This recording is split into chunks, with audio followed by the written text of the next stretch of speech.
cousin Jay. Absolutely. Hey yo, don't worry about these glasses, right? Because I was trying to do something to be like a little more Hollywood when I do this interview, because this is like my power joint, right? Hey. After this video, ain't no other videos gonna be allowed on the internet coming out of Boston, because I'm like breaking some shit. Excuse my language, but you know what it is? Oh man, I understand it. You good. Word. You good. How you been? What'd you say? How you been? I'm amazing, man. I'm out in LA, beautiful weather, kicking it with my wife,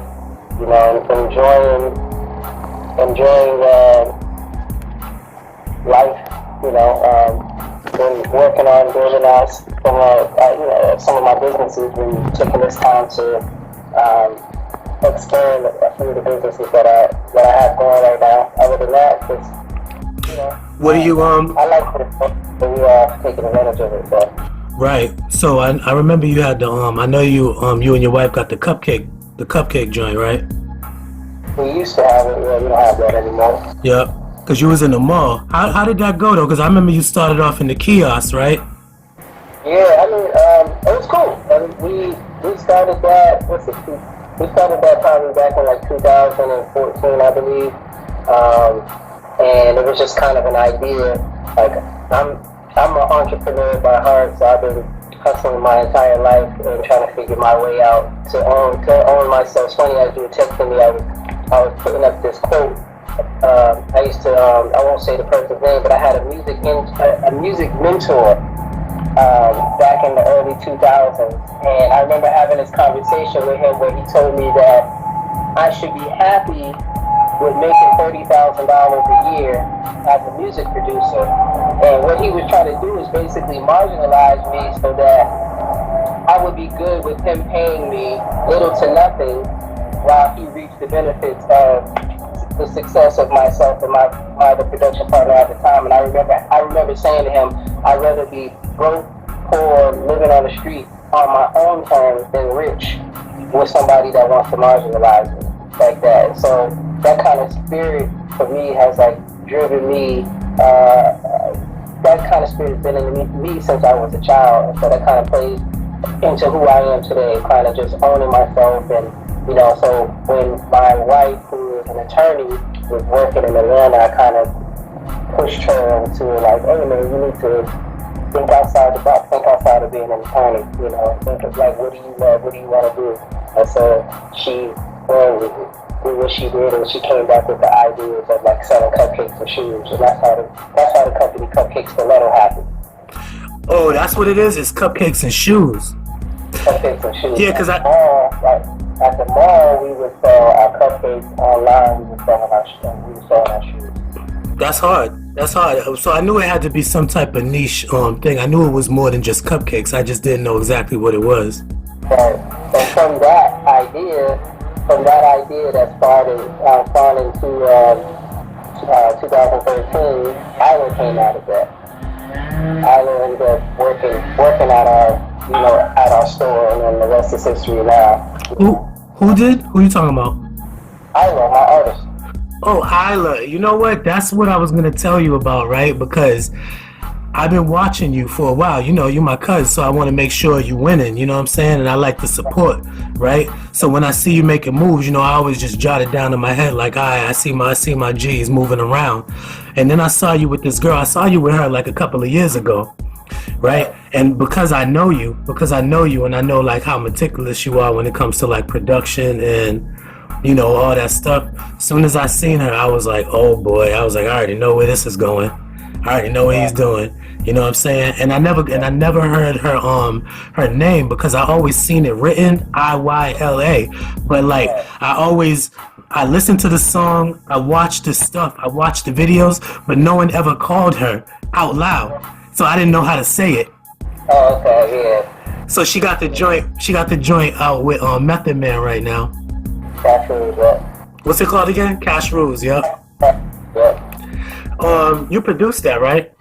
I produce every record of hers, yeah. So she has her album out? Yes, two. She got two out. Other Ways to Vent, which is the newest one, and then Warren Raindrops, which is her debut EP. Oh, so she had an EP, and then now she has this one out. Yeah, they're both EPs. I think we're going to do, we're deciding, we don't know if we're going to do another EP or album, we're not sure yet, but we're back in the studio right now, cooking up, working on, getting ready to work on her third project. We haven't started yet, but I've been playing around with some ideas. We're still not finished with this one that's out yet. We got a couple more videos coming off of this latest EP, so it should be dope. Yeah. So when you put out the so you said she came into the store. That's how you found her. She was an employee. She was working for us. Yeah. She was an employee. She was an employee. Yep. And then she was singing. She wasn't singing. I heard like the people that we hired. I think we had 4 or 5 employees at our store, and they were all friends. Because they would just kind of recommend each other. They all went to the same school, so she was the second to the last employee, and they would always be like, "Oh, we got this girl." At the time, they would be like, "Her name is Bella, and she's a singer or whatever like that." And, in LA, everybody's a singer, everybody's a producer, everybody's an actor. Absolutely. You hear it, and it's just like, okay, I've heard that 1,000 times. And so we were sitting down at the interview, and I was just like, "Oh, I heard that you sing." And so she was like, "Yeah." I was like, "Well, why don't you come by my studio tomorrow?" And so she came by the studio and sang for myself and my old production partner, and I thought she was dope.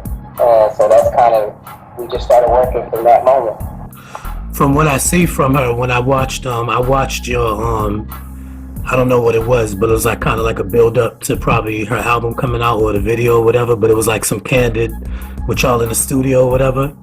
And I saw her with her like pen and a pad. She looked like she was in there like writing. Yeah. She didn't start writing till like the first 2 years that we worked. I had a bunch of my writer friends come in, and honestly I wrote most of her first stuff that she originally did that didn't make the project. But once she got comfortable, and I would kind of start pushing her in a direction of like, "Yo, man, you should start thinking about writing." She's like, "Nah, I don't want to write. I want to let people that are better than me write." I was like, "Nah, you got to take control of your own path. It's the only way that you're going to really be able to truly express who you are as an artist and as a woman, as you mature." And so the first song that she ever wrote, which is California, which is on her first EP, and a record called Power and Shampoo, which are all on her first EP. 3 songs that she ended up writing. So, it was cool little journey to watch her go from not, wanting to write to wanting to write all the time now. Right. So. Not right.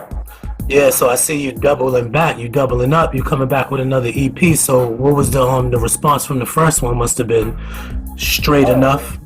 I mean, it was amazing. We dropped Warren Raindrops, we dropped Juice, and then we dropped the EP on October 12th, 2018.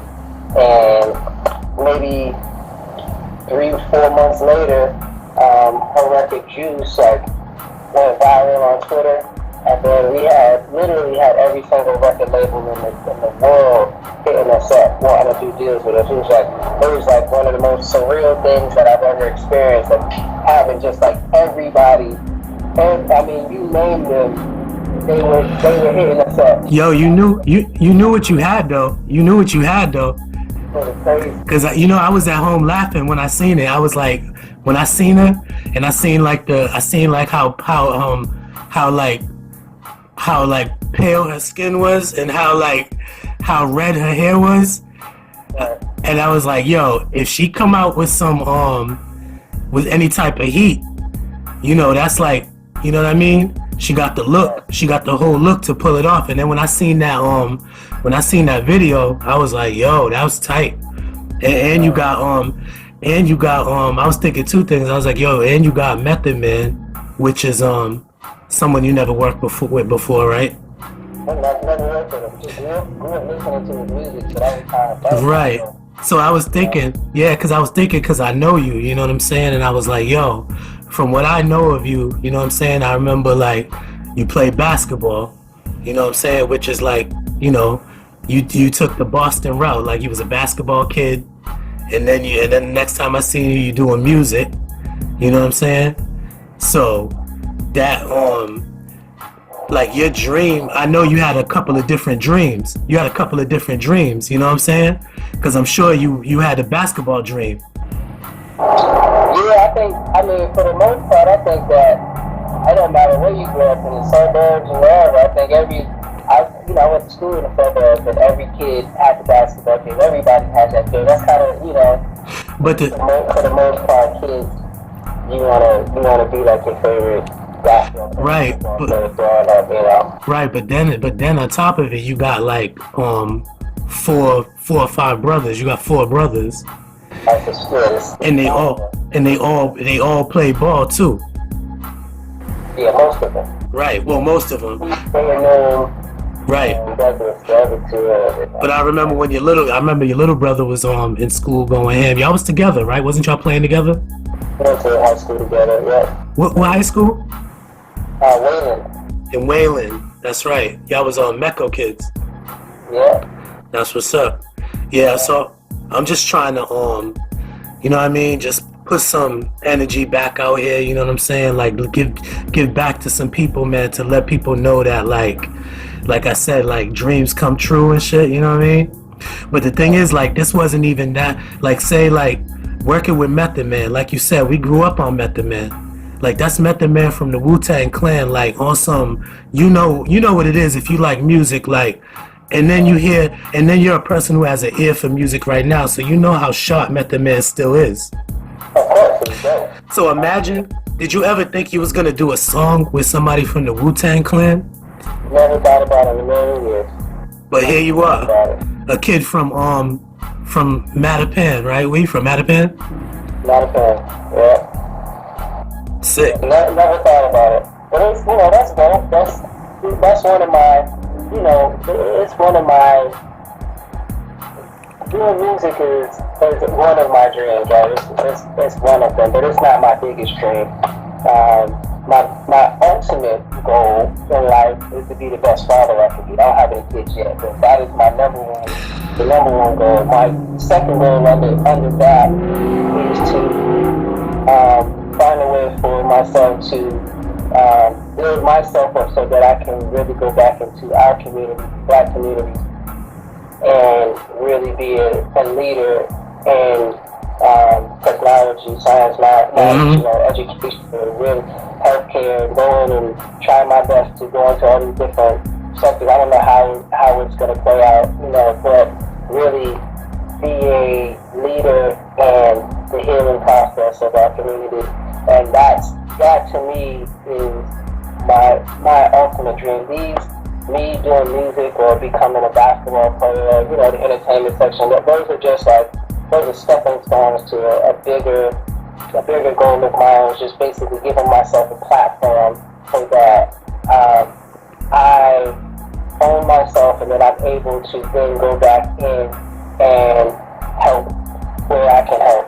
Do as much as I can with every breath that I have in my body until I leave this earth, to make strengthen our community stronger. If our community is stronger, it's better for everybody else. The stronger that our communities are, the better it is for the overall human community. That's what I always say, right? I say that all the time. I'm like, yo, ain't nothing gonna happen for us good unless we like fix our surroundings, you know what I'm saying? And just because the way we grew up a certain way, but there was like, at this point, there's really not a reason for it to be like that, you know what I mean? But if you really take a fine look at it, it's almost still the same exact way as it was when we was growing up. You know what I'm saying? There's a little bit more like, little technology here and there, there's a little whatever, but the overall climate is still the same. And then when we was growing up, like I said, there was supposed to be like elders in the community that you can go to, like if you came into like a problem or you like, whatever, especially if you're black. You know what I mean? Because there's a certain way that we got to walk and talk with each other that other people wouldn't understand. So imagine, so for the kids in the community, like imagine right now, I always say this, like I'm 40 something, right? I forget. But so imagine a kid that's like, you know, a teenager like 14, something happens to them, like something that's absolutely egregious, like, you know what I'm saying, against the law, everything, like maybe like some, you know, some police brutality or something weird like that, right? And they come and get some help. They supposed to come and get like an elder for help. If you come and get me, cause I'm your elder, like my hair, like, you know what I mean, I got the black joint on, but the grays is popping, you know what I'm saying? So, but you come and get me, we probably both about to get beat up. I can't leave this place like that. Right. You know what I'm saying? It's not right. You know what I'm saying? So if you're not giving back, that's why I started doing this platform too, right? To try to maybe because, you know, things be looking bleak to people. So I was like, oh, you know what? Maybe a lot of people don't know how many people really made it out of here, and how many people are still working on coming back to like solve the problems. Like, yo, they not here right now, but like you said, you see how you over there, but you said, you just told me you working on it. That's all you can ask from people. You know, I grew up in Mattapan. I try to come back to Mattapan. You actually from you're like from 915. You know. Yo, cause you live there like West Elder, right? West Elder. Yeah, so when people used to bring that up, cause you know that area over there was like a little buck wild a little bit. That Morton Street or whatever. I know you know. Which is nuts, because, you know, it used to be an old Jewish community. You know, it was community. Hold on, my fault. I think my thing started taping. Yeah, but the whole community, they'll just tear it up, because like I said, people ain't used to something. You know what I'm saying? You got to get people used to not being taken advantage of. You know what I'm saying? Like, if you never had nothing, you don't know how to take care of it. I even tell, like, you know what I'm saying, with my daughter, like you said, you're trying to be the best father, and it's wild when you teaching like a human who never been here the rules, like really how to maneuver around here. So, and I don't know how long I'm gonna be here, you know what I'm saying, to be honest. You know how everything is. So, yo, I be talking to her like, I know she be looking at me like, bro, what are you talking about? You know what I'm saying? But I be like, I gotta get it off my chest and make sure I say it to you real quick, and then I'll circle back around and say it again. Maybe next year, and I'll circle back around and say it again, but just in case something happens to me, I gotta make sure I said it. You know what I'm saying? You know, it's so funny about you saying that. In the Black Panther, one of my favorite quotes is by King T'Challa. He says I can't think of the Black Panther's name, but the Black Panther, his son. T'Challa. You know, what is it? T'Challa.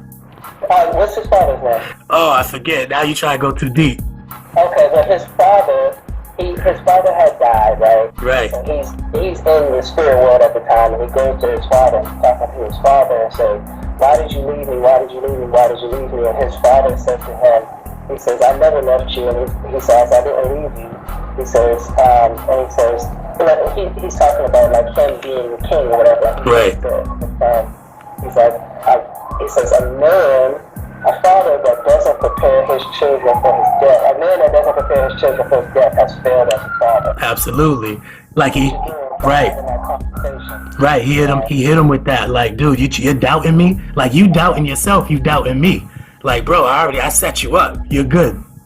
Right. You know, whether it's knowledge and financially, and you know, it is our responsibility to first take care of ourselves, right? Our number one responsibility is self-responsibility. When we have total and full self-responsibility, then we can then help other people. One is to help our children understand the importance of education, understand the importance of self-love, understand the importance of loving your community, you know, seeing your brother as a friend, not a foe. You know, all of those things.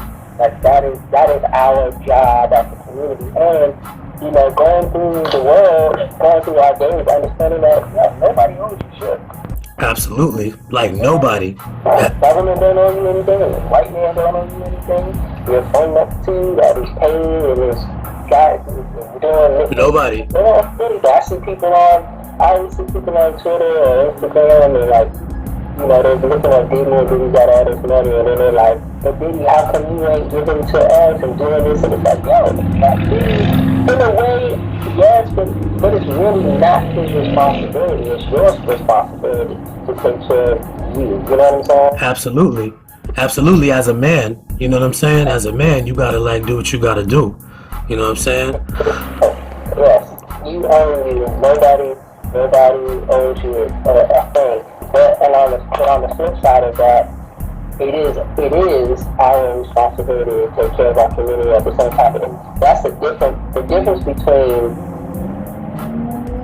giving somebody something just because and then helping the community grow are two different things. Like you can't expect with your hand out, you know, a want. Nobody, you can't just live with your hand out. No, you have to earn your place, you know.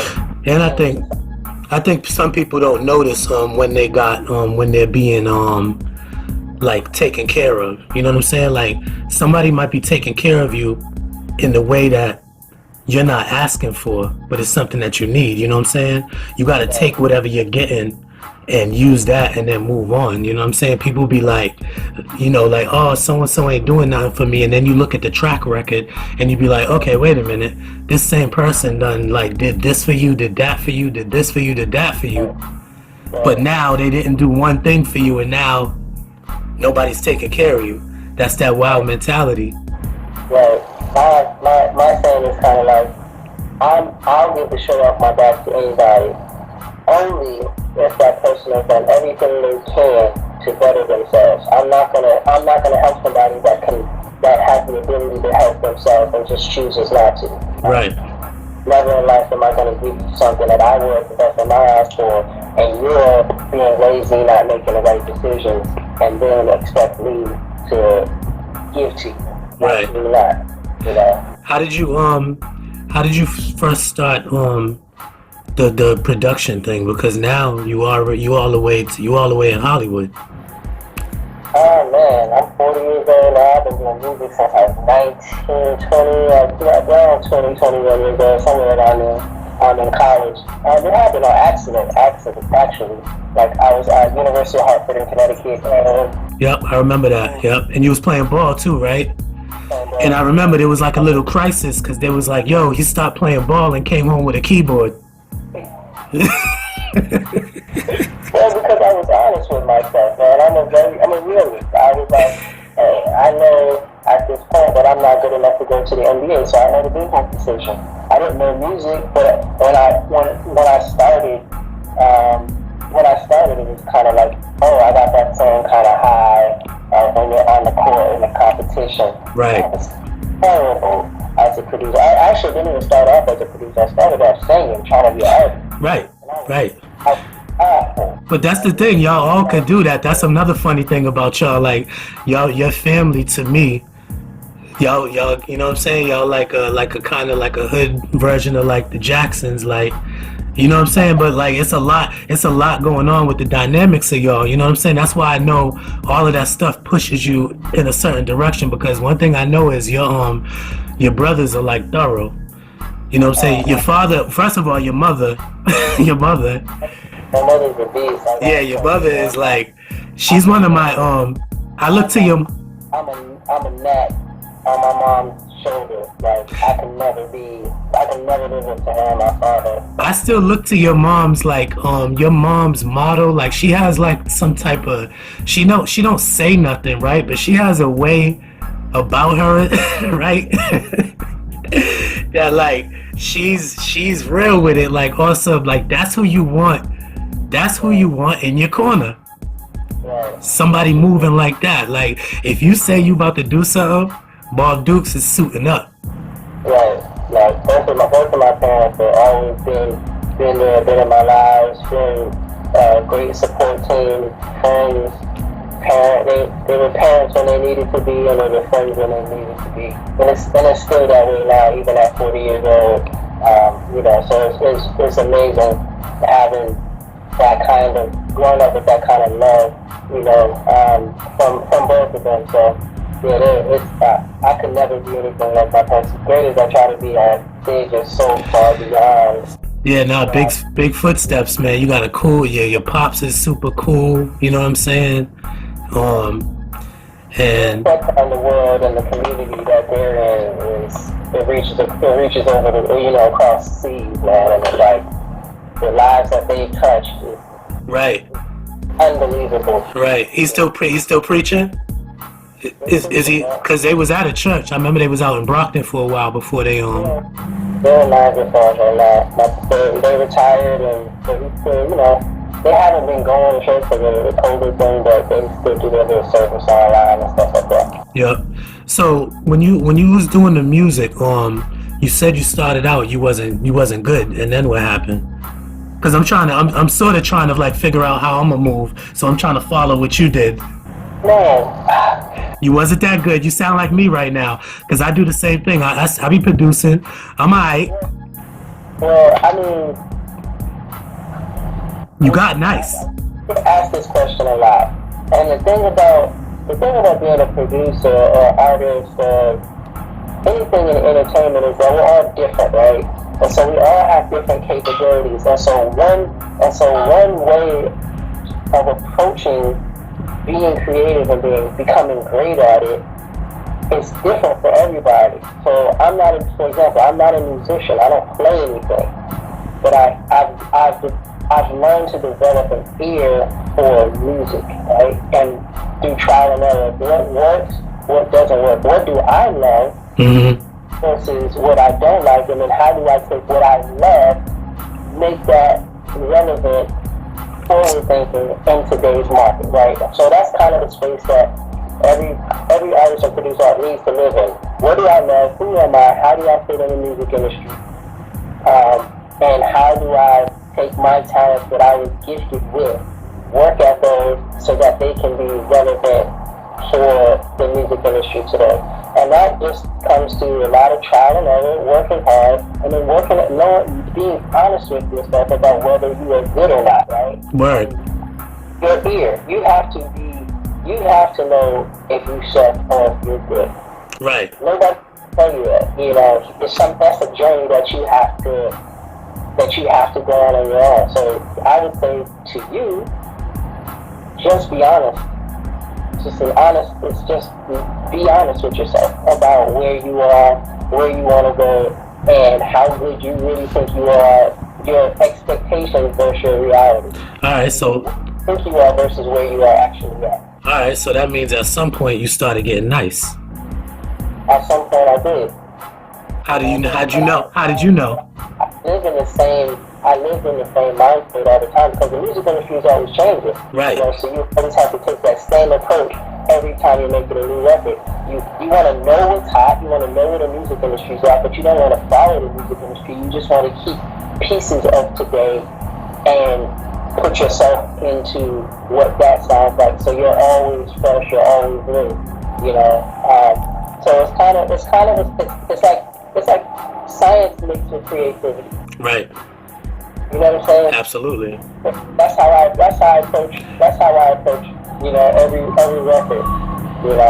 Yeah, I look at people like that, like mad scientists. If you make something and it's too crazy, I'd be like, yo, I know he had to be like busting his brain. He got the bridge, the pre-chorus, the beats crazy, the claps, the thing. It takes a lot to put.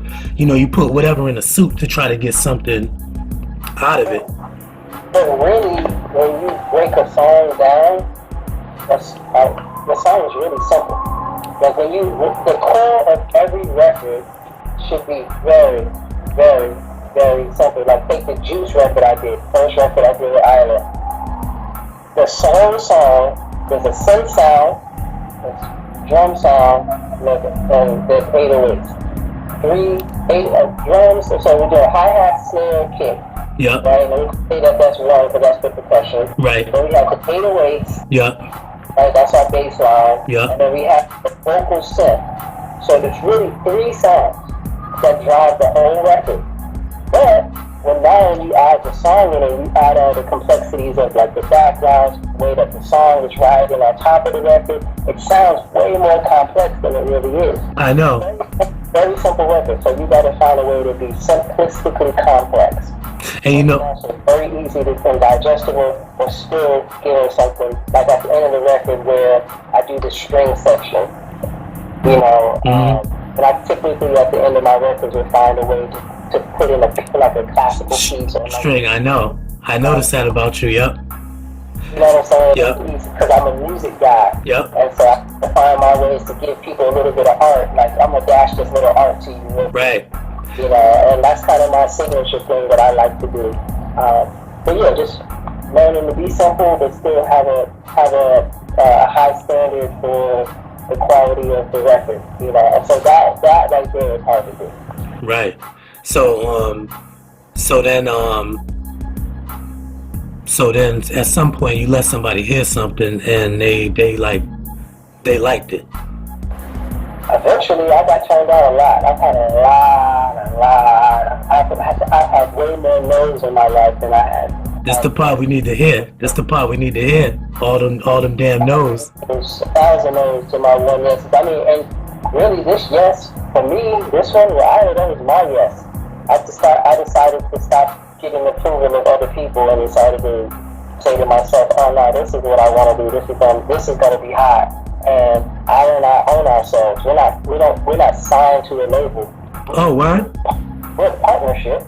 Okay. Like, we have our label and we partnered up with 3TE, which is another independent label, and then we partnered up, both of our companies partnered up with Empire. Okay. Iyla and I, we had the final say of our music and what our videos are gonna look like and all that stuff. Empire, you know, they definitely help and they give their input on whether they like something or not. But ultimately, we have the final say creatively. You know, they hold the budgets about how much money they want to spend on a video or the marketing stuff like that. But we're all partners in it. So we work as a unit. But you know, we all, myself and her, we still own, we still own a large percentage of our masters and, you know, all those things. So I'm at this point in my life, I don't think that I would ever sign to somebody again and be under somebody. And to me, I'll spend the rest of my life as a producer being in partnerships with people. Right. Yeah, no, I was gonna say, about that, the production. I was gonna say, what was your first like official placement? It was with the dude Young Chopper City. The making of the band. It was a record. I see your little daddy got a deal. Now it's real. The Chrome did cat like when they started doing their albums. Yep. And that was featuring Lil Wayne. Chopper City and Lil Wayne. Oh wait, Chopper City and Lil Wayne. I know that song. Yeah, see your little daddy. Yeah. That was my first placement. Co-produced with my old partner. Yep. And co-wrote the hook with my boy Latif, Corey Williams. That was a long time ago. No, where they from? Sean's from Boston. That's my old production partner. And Latif, I used to be signed to this dude named Ryan Leslie. And we all lived in New York together. And that's kind of how we got the bad boy placements. So then it went from Chopper City to Donna Jones, 50 Cent, all the old people that, no, I'm not saying old, like, right. This and that. I mean, so many projects that we were on. Yeah, because I remember at the end you wound up doing a lot for Brandy at a time, right?